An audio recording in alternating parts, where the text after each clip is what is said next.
on track for God. And so I remember hearing from God, like, you didn't make a mistake. This is where you need to be. And so I spent a year in the program. After that year, our leadership would always say, well, before you do something else, pray about your next decision. When you finish one commitment, you need to pray about the next. So I was like, well, that makes sense. So I got on my knees and started praying about what God wanted me to do. And after a year, and he said, I want you to stay another year. And I thought, well, praise the Lord, I'll stay another year at the Dream Center. And it was, no, in discipleship. And so I stayed a second year, and I did leadership and discipleship.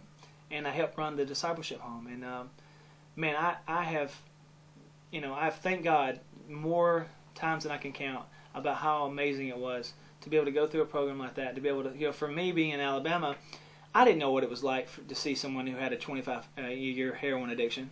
I didn't know what it was like to see a man on his third day kicking drugs, and his whole body's screaming for, a fix, and you're trying to persuade him, under the inspiration of God to stay the course, because, a couple of days you're going to be okay, and these things, I remember, quite a few times I was in, people had been in prison, 10, 15 years, and they were my roommates. And through these things, I really believe God taught me a lot about who He wanted me to become, and He was teaching me a lot about how, to hear the cry of the oppressed, to hear the people that a lot of times are forgotten, and I think God was shaping, I know God was shaping something inside of my life there. And so I remember I stayed the second year, and then after that I went to the church and said, hey, they asked me what would I like to do from this point, and I said, whatever you guys want me to do, and I began to start working in the teens, and we have group homes in Los Angeles to take in minors 12 to 17. And these kids a lot of times they come from juvenile hall, and the judges, sentencing kids, giving them options of whether you can go to, you can go to youth authority, which is a correctional facility, or you can go to the Dream Center. And if you know anything about the youth authority, that's a no-brainer. I want to go to the church. I'd rather go to the church than I would go to jail. And so judges are actually sentencing kids to the Dream Center. Wow. And they come to the group home. We have 2 state-licensed California group homes that they're recognized by the state, which is kind of a hard dynamic, because we would be the group home, and we would have all the state's accountability without any of the funding. And so because we have a spiritual component, because we weren't willing to sacrifice that spiritual component, we had, they've said, well, if you'll not talk about Jesus, then we'll give you money per child. And we said, we can't do that. That's the whole reason we're doing these homes, is to ultimately, meet the physical needs so that we can meet their inner spiritual need. And so we were like, we can't do that. So, but we did get the accountability of the state. So they come regularly, check our homes, they check the way we do things. Everything has to be above board. So we have to in LA have to live up to the standard of every other group home in the entire country, but yet we don't get any of the funding for it.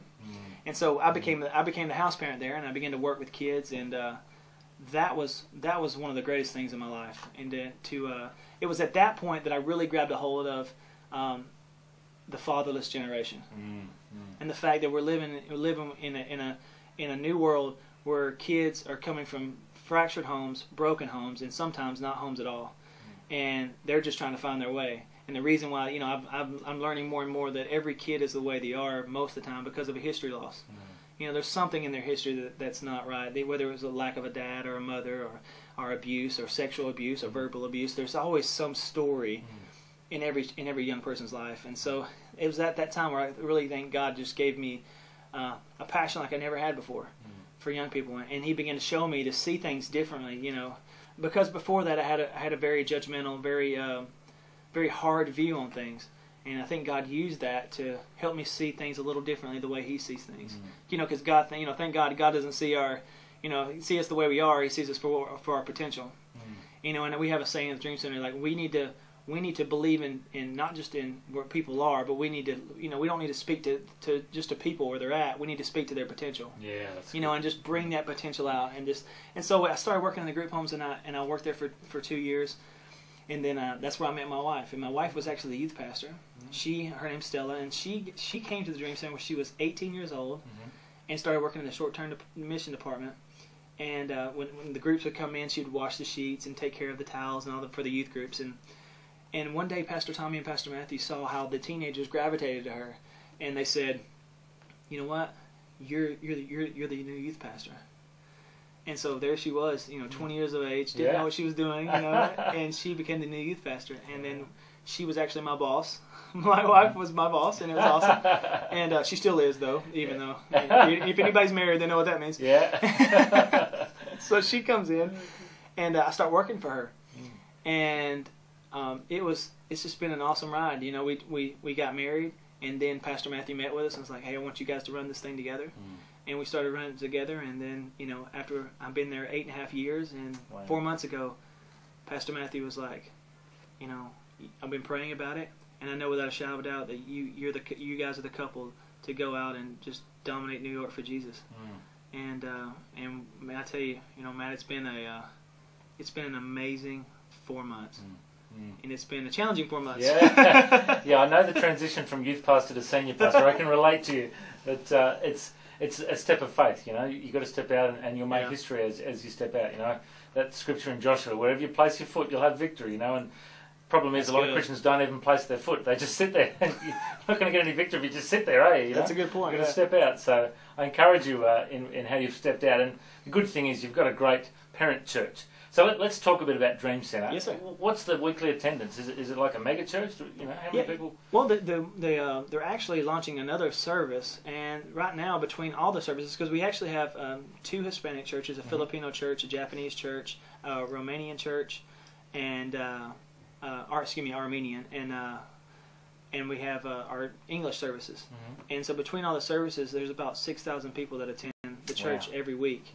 And but it wasn't always like that, you know. And I think the ironic thing was the paradigm of the way it started. You know, being in the youth ministry, I noticed we had an opposite paradigm than most churches do. A lot of churches, you know, they get together and they have a community of believers, and then at one point they say, you know what, we need to reach out. And they begin to start reaching out, and, you know, those families reach out and they love on people in their community and bring them in and show them the love of Christ.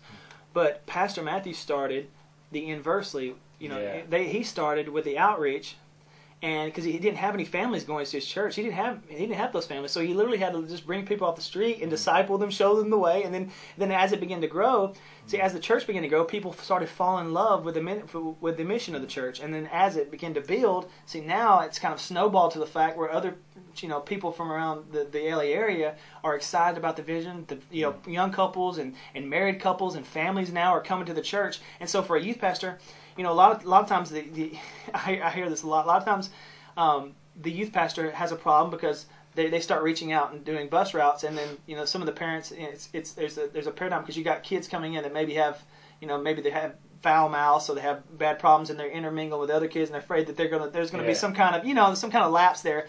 Well, we had the other dynamic where, you know, in our youth group, I would say 95% of the kids that were part of the youth ministry didn't have parents that go to church. Wow. And so it's a total shift for us. And so then all of a sudden now parents are coming and their kids are coming. And so I had to go the opposite way. So we had to go from like, okay, how are we going to integrate people that have solid families into kids that don't have solid families? Yeah, wow. And so we had that. So the Dream Center now has become this amazing phenomenon there in Los Angeles, opposite of way a lot of times it always happens. And so now it's like it hasn't always seen this growth, but because they stayed faithful